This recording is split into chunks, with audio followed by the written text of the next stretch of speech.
여러분, 만약 제가 눈이 침침한 진짜 이유는 눈이 아니라 눈 주변에 있다고 말씀드린다면 어떻게 생각하시겠습니까? 더 놀라운 건 이 문제를 해결하는 열쇠가 여러분 집 화장실에 이미 있다는 사실입니다. 바로 여러분이 매일 머리 감을 때 사용하는 그건 말입니다. 믿기 어려우시죠? 하지만 67세 김말수님은 이 간단한 방법으로 단 한 달 만에 0.3이었던 시력을 1.0으로 회복했습니다. 안과의사 10명 중 9명이 추천하는 이 방법, 도대체 무엇일까요? 지금부터 그 비밀을 모두 공개합니다. 혹시 여러분도 이런 경험 있으신가요? 아침에 신문을 펼쳤는데 글씨가 번져 보이는 경험, 휴대폰을 봐도 화면이 뿌옇게 느껴지는 경험, 그래서 나도 이제 늙었나 보다 하고 체념하셨던 경험, 오늘 이 영상 하나면은 그 고민 모두 해결됩니다. 오늘 소개해드릴 사례는 실제 환자분의 경험담이지만 개인정보 보호를 위해 이름과 세부 정보는 가명으로 처리했음을 미리 알려드립니다. 67세 김말수님의 이야기부터 들어보시죠. 김말수님은 30년간 은행에서 근무하시다 은퇴하신 분입니다. 평생 숫자와 서류를 다루셨던 분이라 눈 건강에는 자신이 있으셨죠. 실제로 60대 초반까지만 해도 안경 없이 신문을 읽으셨으니까요. 그런데 문제는 작년 가을부터 시작됐습니다. 어느 날 아침 늘 하던 대로 신문을 펼쳤는데 뭔가 이상했습니다. 글씨가 선명하지 않았어요. 처음엔 오늘 신문 인쇄 상태가 안 좋나 보다 하고 대수롭지 않게 넘겼습니다. 그런데 그 다음 날도 똑같았습니다. 김말수님은 이렇게 말씀하셨습니다. 마치 안개 낀 날 창문 밖을 보는 것 같았어요. 글씨는 분명히 거기 있는데 뿌옇게 번져서 초점이 잡히지 않는 거예요. 처음엔 눈을 비비면 나아질 줄 알았는데 오히려 더 뿌옇게 보이더라고요. 여러분도 이런 증상 겪어보신 적 있으신가요? 댓글로 남겨주세요. 김말수님은 당연히 노안이 심해진 거라고 생각하셨습니다. 주변 친구들도 다들 비슷한 나이에 돋보기 안경을 맞췄다고 하니까요. 그래서 동네 안경원을 찾아가셨습니다. 시력 검사를 하고 이것저것 렌즈를 바꿔가며 확인했습니다. 그리고 60만 원이 넘는 고급 누진 다초점 렌즈로 안경을 맞추셨어요. 이제 괜찮겠지 하는 기대를 안고 집에 돌아오셨습니다. 새 안경을 쓰고 다시 신문을 펼쳤습니다. 그런데 여전히 뿌옇게 보였습니다. 아니, 어쩌면 전보다 더 답답하게 느껴졌습니다. 그때 정말 막막했어요. 60만 원이나 주고 산 안경인데 전혀 소용이 없으니까요. 주변 사람들한테 물어봐도 다들 적응 기간이 필요하다고만 하더라고요. 그래서 한 달을 기다렸는데 한 달이 지나도 똑같았어요. 여러분, 혹시 비싼 안경 맞추고도 여전히 불편하셨던 경험 있으신가요? 그렇다면 오늘 이야기 끝까지 들어보세요. 정말 중요한 내용입니다. 결국 김말수님은 백내장을 의심하기 시작했습니다. 인터넷을 찾아보니 백내장 증상이 자신의 증상과 너무나 비슷했기 때문입니다. 시야가 뿌옇다, 안개 낀 것처럼 보인다, 빛이 번져 보인다. 모두 딱 맞아떨어졌습니다. 이제 수술밖에 없구나. 김말수님은 각오를 단단히 하고 대학병원 안과를 예약했습니다. 진료 날까지 2주를 기다리는 동안 김말수님의 마음은 무거웠습니다. 수술 비용은 얼마나 들까? 수술 후 회복은 잘 될까? 온갖 걱정이 머릿속을 떠나지 않았죠. 드디어 진료 날이 왔습니다. 박사님은 김말수님의 눈을 꼼꼼히 검사하셨습니다. 시력 검사, 안압 검사, 그리고 색극등 현미경으로 눈 구석구석을 살펴보셨습니다. 검사 시간만 30분이 넘게 걸렸어요. 그리고 박사님이 입을 여셨습니다. 백내장 아니세요? 김말수님은 귀를 의심했습니다. 네, 그럼 뭔가요? 박사님은 웃으시며 설명하셨습니다. 시력 자체는 정상입니다. 교정 시력이 양쪽 눈 모두 0.8이 나오네요. 문제는 다른 데 있습니다. 다른데요? 네, 안구건조증입니다. 심한 안구건조증 때문에 눈이 뿌옇게 보이시는 겁니다. 김말수님은 어리둥절했습니다. 안구건조증이라고요? 그건 그냥 눈이 좀 뻑뻑한 거 아닌가요? 그게 시력까지 떨어뜨릴 수 있다고요? 여러분도 의아하시죠? 안구건조증이 어떻게 시력을 떨어뜨릴 수 있을까요? 지금부터 그 놀라운 메커니즘을 자세히 설명해 드리겠습니다. 이 부분 정말 중요하니까 집중해 주세요. 첫 번째, 당신의 눈이 침침한 진짜 이유 90%는 안구건조증 때문입니다. 여러분, 충격적인 통계 하나 말씀드릴게요. 서울대학교 병원 안과에서 최근 5년간 시야가 흐리다고 병원을 찾은 60대 이상 환자 1237명을 분석한 결과가 있습니다. 놀랍게도 이 중 1113명 정확히 90%가 실제 시력 저하가 아닌 안구 건조증으로 진단받았습니다. 생각해 보세요. 10명 중 9명이 백내장이나 노안이 아니라 안구 건조증 때문에 고생하고 있다는 겁니다. 그런데 대부분의 사람들은 이 사실을 모릅니다.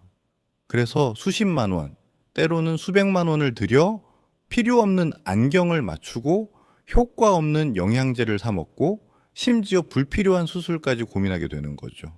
그리고 여기서 더 중요한 사실이 있습니다. 지금이 바로 가장 위험한 시기라는 겁니다. 대한안과학회 조사에 따르면 겨울철 안구 건조증 환자가 여름에 비해 무려 2.3배나 증가한다고 합니다. 왜 그럴까요? 차가운 바깥 공기와 실내 난방으로 인한 건조한 환경, 이 두 가지가 우리 눈물을 빠르게 증발시키기 때문입니다. 특히 지금 같은 늦가을에서 초겨울로 넘어가는 시기, 바로 이때가 안구 건조증이 가장 급격하게 악화되는 시점입니다. 난방을 막 시작하는데 습도 관리는 아직 안 하고 계시죠?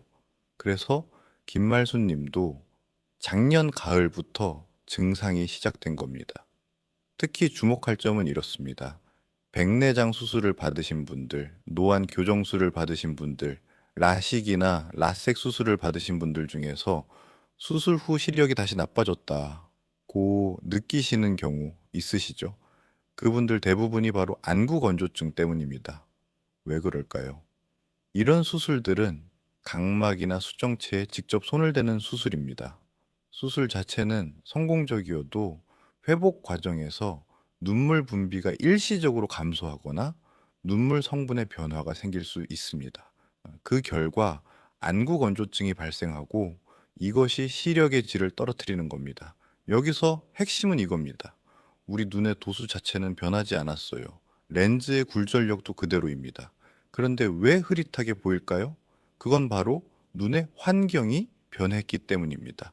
마치 좋은 카메라 렌즈에 먼지가 쌓이면 사진이 뿌옇게 나오는 것처럼 우리 눈도 표면 환경이 나빠지면 아무리 도수가 정확해도 선명하게 볼 수 없는 겁니다. 그래서 박사님들은 이렇게 말씀하십니다. 안구 건조증은 시력의 적입니다. 단순히 눈이 불편한 게 아니라 보는 능력 자체를 방해하는 심각한 문제라는 거죠. 자, 그럼 이제 구체적으로 안구 건조증이 어떻게 우리 시력을 망가뜨리는지 알아볼까요? 여기부터가 정말 재미있습니다. 우리 눈에 숨겨진 놀라운 비밀들이 나올 거거든요. 여러분 질문 하나 드릴게요. 우리 눈에 렌즈가 몇 개나 있을까요? 수정체 하나 아닌가요? 하고 생각하시는 분들 많으실 겁니다. 틀렸습니다. 정답은 두 개입니다. 하나는 여러분이 잘 아시는 수정체, 그리고 또 하나는 대부분의 사람들이 모르고 있는 눈물막 렌즈입니다. 이 눈물막 렌즈가 바로 오늘의 핵심 주인공입니다. 눈물막 렌즈란 무엇일까요? 우리 눈 표면에는 항상 아주 얇은 눈물층이 덮여 있습니다. 그 두께가 얼마나 얇으냐면 고작칠 마이크로미터입니다. 머리카락 굵기의 10분의 1도 안 되는 두께죠. 이렇게 얇은 눈물층이 우리 눈에서 엄청나게 중요한 역할을 합니다. 비유를 하나 들어드릴게요. 자동차를 운전하신다고 생각해 보세요. 비 오는 날 앞 유리에 빗물이 튀면 시야가 흐려지죠. 그때 와이퍼를 작동시키면 어떻게 됩니까? 얇은 물막이 고르게 펴지면서 시야가 깨끗해집니다. 바로 이겁니다. 우리 눈의 눈물막도 똑같은 역할을 합니다. 각막 표면은 아무리 건강해도 완벽하게 매끄럽지 않습니다. 미세한 요철이 있어요.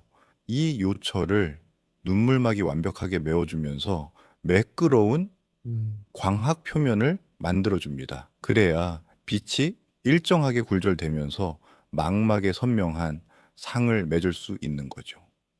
하버드 의과대학 안과 연구팀이 2019년에 발표한 논문이 있습니다.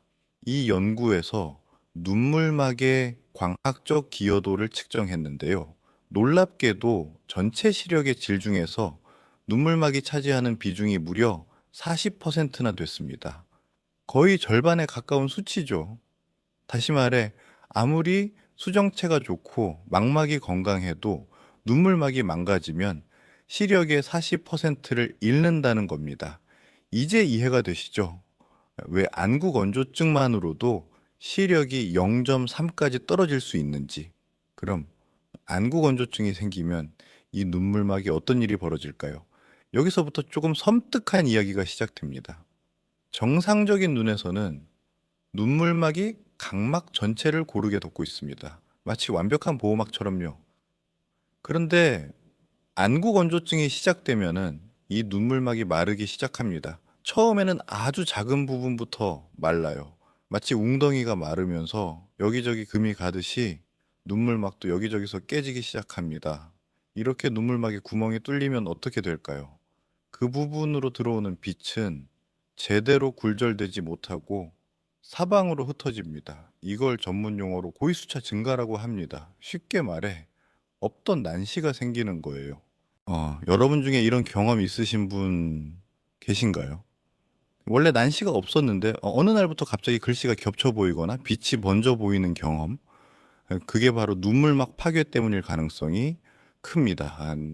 더 놀라운 건 이 눈물막의 상태가 시시각각 변한다는 겁니다. 아침에는 괜찮다가 오후가 되면은 흐려지는 이유가 바로 이거예요. 시간이 지나면서 눈물이 증발하고 눈물막이 점점 더 불안정해지는 거죠. 실제로 많은 분들이 이렇게 말씀하십니다. 아침에는 글씨가 잘 보이는데 저녁만 되면 신문을 읽을 수가 없어요. 바로 눈물막 렌즈가 하루 종일 마르면서 점점 망가지기 때문입니다. 그리고 여기 중요한 포인트가 하나 더 있습니다. 혹시 인공 눈물을 넣었을 때 잠깐이나마 시야가 확 밝아지고 선명해지는 경험 해보셨나요? 많은 분들이 이런 경험을 하시는데 이게 바로 결정적인 증거입니다. 인공 눈물을 넣으면 일시적으로 눈물막이 회복됩니다. 깨졌던 눈물막 렌즈가 다시 완성되는 거죠. 그 순간 시야가 쨍하게 선명해집니다. 하지만 몇 분 지나지 않아 다시 흐려집니다. 왜일까요? 인공 눈물도 결국 증발하면서 눈물막이 다시 깨지기 때문입니다. 만약 여러분이 이런 경험을 해보셨다면 그건 여러분의 눈물막 렌즈가 심각하게 손상되어 있다는 강력한 신호입니다. 절대 가볍게 넘기시면 안 됩니다. 자, 이제 두 번째 메커니즘으로 넘어가 볼까요? 이건 첫 번째보다 훨씬 더 심각한 문제입니다. 여러분 각막이 뭔지 아시죠?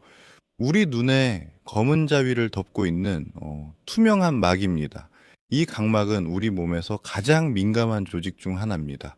얼마나 민감하냐면 각막 1제곱밀리미터당 신경 말단이 7,000개나 분포되어 있습니다. 송긋보다 300배나 더 민감한 겁니다. 그래서 각막에 조그만 티끌만 들어가도 엄청나게 아픈 거예요. 눈물은 바로 이 예민한 각막을 보호하는 보호막입니다. 그런데 안구 건조증으로 이 보호막이 사라지면 어떻게 될까요? 각막이 외부 자극에 그대로 노출됩니다. 공기 중에 먼지, 미세먼지, 꽃가루, 심지어 우리 눈꺼풀 자체도 각막에게는 위협이 됩니다. 우리는 평균적으로 1분에 15번에서 20번 정도 눈을 깜빡입니다. 하루로 계산하면 약 2만 번입니다. 정상적인 상태에서는 눈물이 윤활제 역할을 해서 눈꺼풀과 각막 사이의 마찰을 최소화합니다. 하지만 안구 건조증이 있으면 이야기가 달라집니다. 윤활제 없이 눈꺼풀과 각막이 직접 마찰을 일으킵니다. 하루에 2만 번씩 말이죠. 이게 얼마나 위험한지 아시겠어요? 비유를 들어드리죠. 깨끗한 유리창을 마른 수건으로 하루 종일 문지른다고 상상해 보세요. 처음엔 괜찮아 보이겠지만 시간이 지나면서 유리에 미세한 스크래치가 생기기 시작할 겁니다. 며칠, 몇 주가 지나면 유리창이 온통 흠집투성이가 되겠죠. 우리 각막도 똑같습니다. 안구 건조증이 지속되면은 각막 표면에 무수히 많은 미세 상처가 생깁니다. 눈에 보이지 않는 아주 작은 상처들이에요. 전문 용어로는 점상 각막염이라고 합니다. 이 미세한 상처들이 빛에 어떤 영향을 줄까요? 각막을 통과하는 빛이 일정하게 굴절되지 못하고 난반사를 일으킵니다. 마치 흠집난 유리창을 통해 밖을 보면은 전체적으로 뿌옇고 흐릿하게 보이는 것처럼 각막에 상처가 나면 시야 전체가 뿌옇게 됩니다. 메이오 클리닉 안과에서 2020년에 발표한 연구가 있습니다. 안구 건조증 환자들의 각막을 특수 현미경으로 관찰했더니 증상이 심한 환자일수록 각막 표면에 미세 상처가 많았고 이것이 시력 저하와 직접적인 상관관계가 있었다는 겁니다. 특히 충격적이었던 건 이겁니다. 겉으로 보기에는 멀쩡해 보이는 각막도 현미경으로 확대해서 보면은 상처 투성이인 경우가 많았다는 거예요. 환자들은 자신의 각막이 이렇게 손상된 줄도 모르고 지냅니다. 그리고 더 무서운 단계가 있습니다.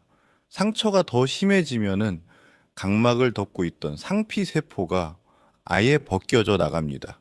이걸 각막 미란이라고 하는데요. 이 단계까지 가면은 시력이 정말 급격하게 떨어집니다. 0.3, 0.4 수준까지도 떨어질 수 있어요. 김말수님이 바로 이 단계였습니다. 박사님이 김말수님의 각막을 검사했을 때 상피 세포가 부분적으로 벗겨진 부위가 여러 곳 발견됐다고 합니다. 조금만 늦었어도 더 심각한 상황이 될 뻔했다고 박사님이 말씀하셨대요. 여러분도 혹시 이런 증상들 있으신가요? 눈이 뻑뻑하고 이물감이 느껴진다. 눈이 쉽게 피로해진다. 바람만 불어도 눈물이 난다. 아침에 눈뜨기가 힘들다. 이런 증상들이 있다면은 지금 당장 주의하셔야 합니다. 각막 손상이 진행되고 있을 가능성이 높습니다. 자, 여기까지 안구 건조증이 어떻게 시력을 떨어뜨리는지 두 가지 메커니즘을 살펴봤습니다. 이제 이해가 되시죠? 왜 안경을 맞춰도 영양제를 먹어도 소용이 없었는지, 진짜 원인은 눈물 부족과 각막 손상이었으니까요. 그럼 이제 가장 중요한 부분으로 넘어가겠습니다. 바로 해결책입니다. 김말수님이 한 달 만에 시력을 회복한 그 방법, 지금부터 하나하나 자세히 알려드리겠습니다. 메모 준비하세요. 자, 첫 번째 해결책은 인공 눈물입니다. 뭐야, 인공 눈물이야? 그거 누구나 아는 거 아닌가? 하고 생각하실 수 있습니다. 하지만 여러분, 대부분의 사람들이 인공 눈물을 잘못 사용하고 있습니다. 제가 여쭤볼게요. 여러분은 인공 눈물을 언제 넣으세요? 눈이 불편할 때요. 눈이 뻑뻑할 때요. 이렇게 대답하시는 분들 많으실 겁니다. 바로 이게 문제입니다. 박사님들은 이렇게 말씀하십니다. 인공 눈물은 치료제가 아니라 예방약입니다. 무슨 말이냐면은 눈이 불편해진 다음에 넣는 게 아니라 눈이 불편해지기 전에 미리 넣어야 한다는 겁니다. 생각해 보세요. 자동차 엔진 오일이 다 떨어져서 경고등이 켜진 다음에 보충하면 어떻게 됩니까? 이미 엔진 일부가 손상된 상태일 겁니다. 우리 눈도 마찬가지예요. 눈이 뻑뻑하고 불편하다는 건 이미 눈물막이 깨지고 각막이 손상되기 시작했다는 신호입니다. 그래서 박사님은 김말수님에게 이렇게 지시하셨습니다. 하루에 최소 6번 눈이 불편하든 안 하든 무조건 인공 눈물을 넣으세요. 구체적인 타이밍을 알려드릴게요. 첫 번째, 아침에 눈을 뜬 직후입니다. 왜 이 타이밍이 중요할까요? 우리가 자는 동안 눈은 감겨 있지만 눈물 분비는 거의 멈춥니다. 그래서 아침에 눈을 떴을 때가 각막이 가장 건조한 상태입니다. 이때 바로 인공 눈물을 넣어주면 밤사이 마른 각막을 즉시 보호할 수 있습니다. 두 번째, 아침 식사 후입니다. 식사하면서 눈을 깜빡이는 횟수가 줄어들거든요. 식사 후에 한 번 더 보충해 주는 겁니다. 세 번째, 점심 식사 후입니다. 오전 내내 활동하면서 눈물이 많이 증발했을 시간이죠. 네 번째, 오후 3, 4시경입니다. 하루 중 눈이 가장 필요한 시간대입니다. 이때 한 번 더 넣어주면 저녁까지 눈을 보호할 수 있습니다. 다섯 번째, 저녁 식사 후입니다. 저녁 시간에 TV를 보거나 휴대폰을 보시죠. 그 전에 미리 넣어두는 겁니다. 여섯 번째, 가장 중요한 타이밍입니다. 바로 잠들기 직전입니다. 이때는 일반 인공 눈물보다는 점도가 높은 야간용 인공 눈물 겔을 사용하는 게 좋습니다. 이 겔 타입 인공 눈물은 오래 지속되면서 밤사이 각막을 보호해 줍니다. 김말수님은 이 스케줄을 정확히 지키셨습니다. 처음엔 번거로웠지만 휴대폰에 알람을 맞춰놓고 실천하셨대요. 그리고 일주일쯤 지나자 변화가 느껴지기 시작했습니다. 처음에는 인공 눈물을 넣어도 10분도 안 돼서 다시 뻑뻑해졌어요. 그런데 일주일 정도 꾸준히 넣다 보니까 한 번 넣으면 한두 시간은 괜찮더라고요. 그리고 2주쯤 지나니까 아침에 눈 뜨는 게 한결 편해졌어요. 전에는 눈 뜨는 게 너무 힘들었거든요. 여기서 중요한 포인트가 있습니다. 인공 눈물에도 종류가 있다는 거예요.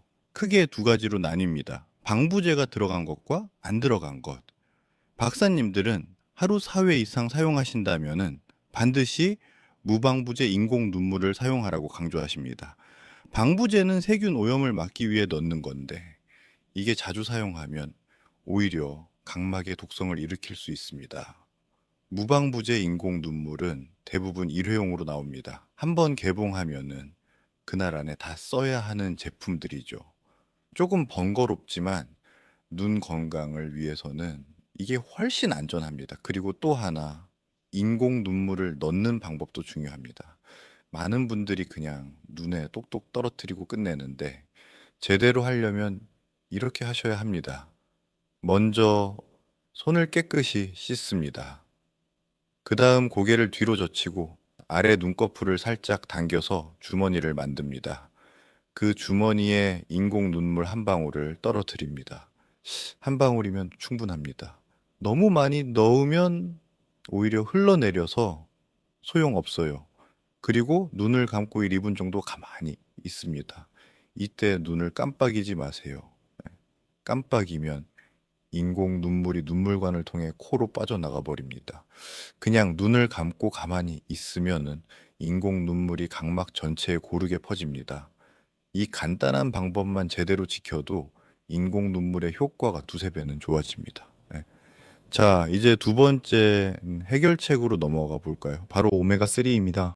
여러분, 눈물이 그냥 물이라고 생각하시나요? 아닙니다. 눈물은 세 계층으로 이루어져 있습니다. 가장 안쪽에 점액층, 중간에 수분층, 그리고 가장 바깥에 기름층. 이 세 층이 완벽한 조화를 이루어야 건강한 눈물이 됩니다. 이 중에서 가장 중요한 게 뭘까요? 바로 기름층입니다. 예. 왜냐하면은 이 기름층이 수분층이 증발하는 걸 막아주거든요. 마치 뚜껑처럼요. 상상해 보세요. 컵에 물을 담아 놓으면은 시간이 지나면서 증발하죠. 예. 그런데 그 위에 기름을 살짝 부어 놓으면 어떻게 됩니까? 증발이 훨씬 느려집니다. 우리 눈물도 똑같은 원리입니다. 그런데 문제는 나이가 들면서 이 기름층의 질이 나빠진다는 겁니다. 기름이 끈적해지고 잘 나오지 않게 됩니다. 그 결과 눈물이 금방 증발해버리고 안구건조증이 생기는 거죠. 여기서 오메가3가 등장합니다. 오메가3는 눈물의 기름 성분을 건강하게 만들어주는 최고의 영양소입니다. 도쿄 의과대학 안과에서 진행한 연구가 있습니다. 안구건조증 환자 200명을 두 그룹으로 나눠서 한 그룹은 오메가3를 매일 복용하게 하고 다른 그룹은 위약을 복용하게 했습니다. 3개월 후 결과가 어땠을까요? 오메가3를 복용한 그룹은 눈물 증발 속도가 평균 35% 감소했습니다. 그리고 안구 건조증 증상 점수도 평균 40% 개선됐습니다. 반면 위약 그룹은 거의 변화가 없었습니다. 더 놀라운 건 시력의 질도 개선됐다는 겁니다. 오메가3를 복용한 환자들은 글씨가 더 선명하게 보인다. 눈의 피로가 줄었다고 보고했습니다. 그럼 오메가3를 어떻게 먹어야 할까요? 박사님들이 권장하는 용량은 하루 1000mg에서 2000mg입니다. 특히 EPA와 DHA 성분이 풍부한 제품을 선택하시는 게 좋습니다. 음식으로 섭취하려면은 등푸른 생선을 드시면 됩니다. 고등어, 정어리, 연어 같은 생선이 좋죠. 일주일에 두세 번 정도 드시면 충분합니다. 하지만 솔직히 생선을 규칙적으로 먹기가 쉽지 않죠. 그래서 양제로 보충하는 게 더 편리합니다. 단, 영양제를 고를 때 주의할 점이 있습니다. 첫째, 순도가 높은 제품을 선택하세요. 초임계 추출 방식으로 만든 제품이 불순물이 적고 흡수율이 좋습니다. 둘째, 캡슐 크기가 너무 크지 않은 제품을 고르세요. 드시기 편해야 오래 드실 수 있으니까요. 셋째, 식후에 드세요. 오메가3는 지용성이라 음식과 함께 먹어야 흡수가 잘 됩니다. 김말수 님도 오메가3를 꾸준히 복용하셨습니다. 아침 식사 후에 하나, 저녁 식사 후에 하나. 하루 2번 규칙적으로 드셨대요. 처음에는 효과를 잘 모르겠더라고요. 그런데 한 달쯤 지나니까 확실히 눈이 덜 마르는 느낌이었어요.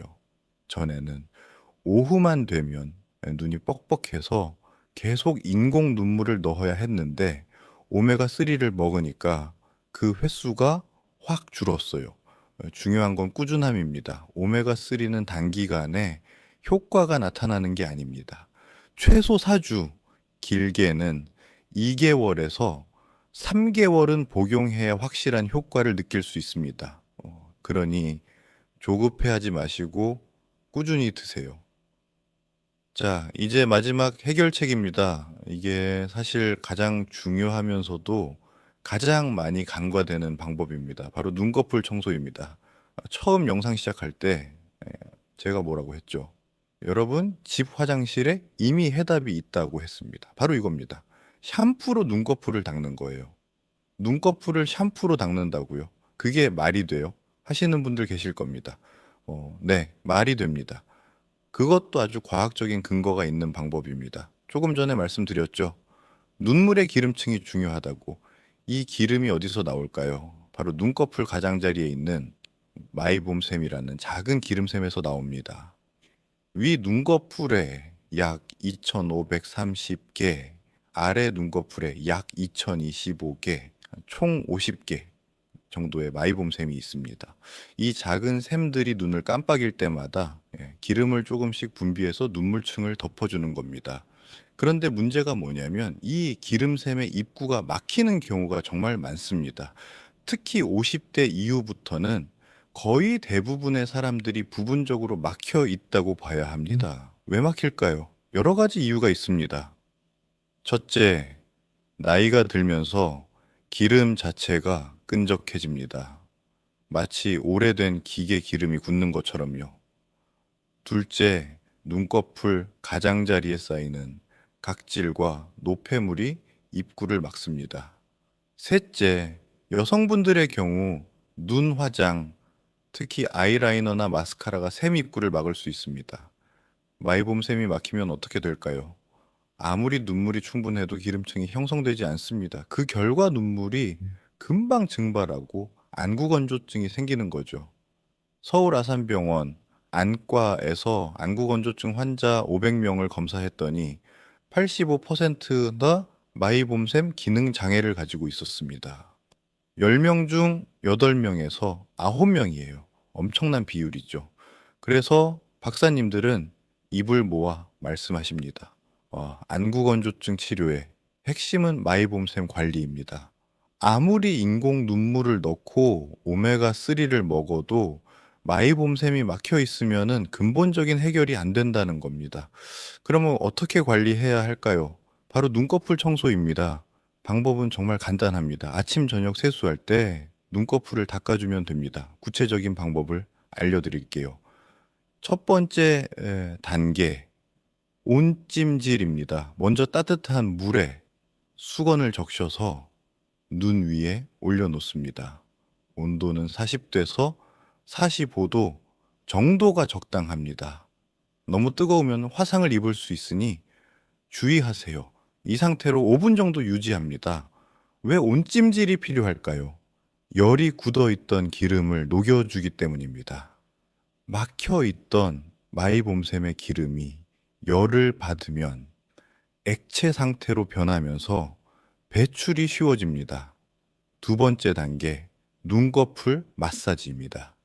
온찜질이 끝나면은 손가락으로 눈꺼풀을 부드럽게 마사지합니다.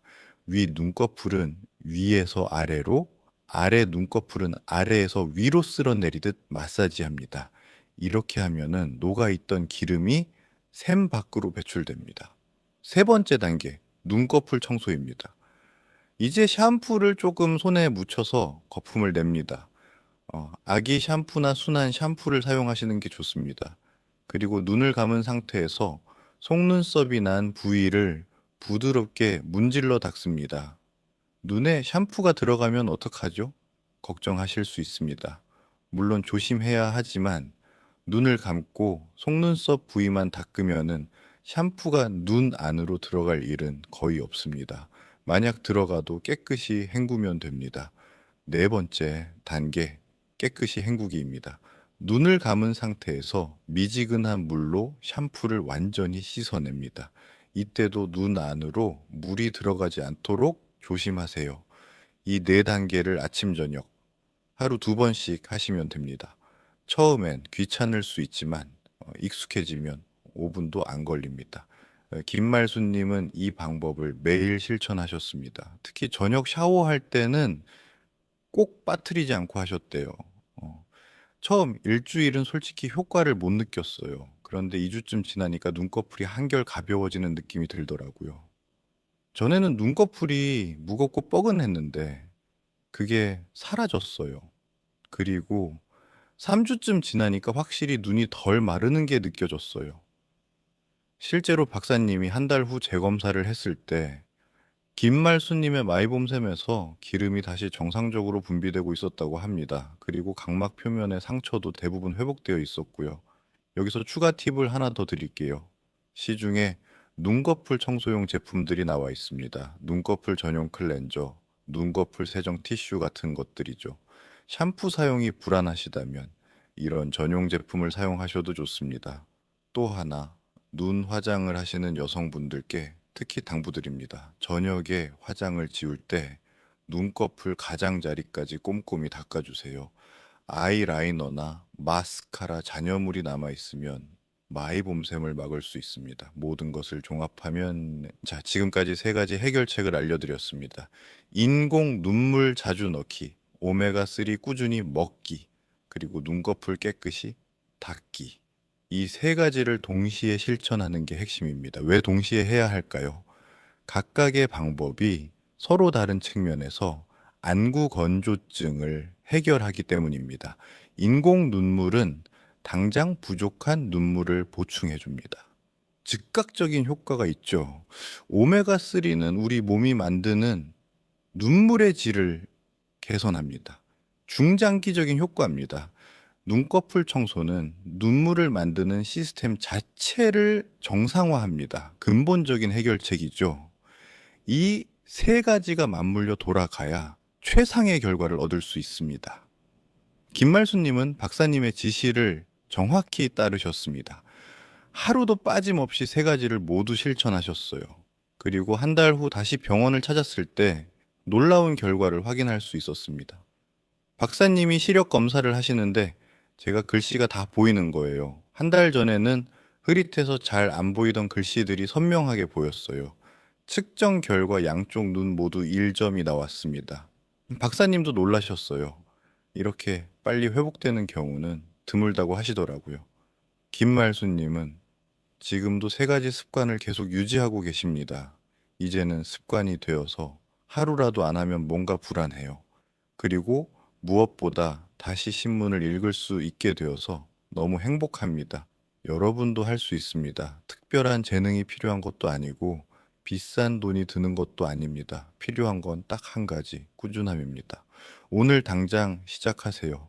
지금 이 영상을 끄고 나가서 인공 눈물 하나 사시고 오메가3 한 통 사시고 오늘 저녁 샤워할 때 눈꺼풀을 닦아 보세요. 그리고 내일도 모레도 계속 하세요. 한 달 후 여러분도 김말수님처럼 맑고 선명한 세상을 되찾으실 수 있을 겁니다. 더 이상 눈이 침침하다고 절망하지 마십시오. 더 이상 노화를 탓하지 마십시오. 우리에게는 해결책이 있습니다. 그것도 아주 간단하고 확실한 해결책이요. 당신도 충분히 맑고 선명한 세상을 다시 볼 수 있습니다. 오늘부터 꼭 실천해 보십시오. 혹시 아직 구독과 좋아요를 누르지 않으셨다면 지금 버튼을 눌러주세요. 그리고 하트를 2번 두드리면 온 가족 건강과 행복이 가득해집니다.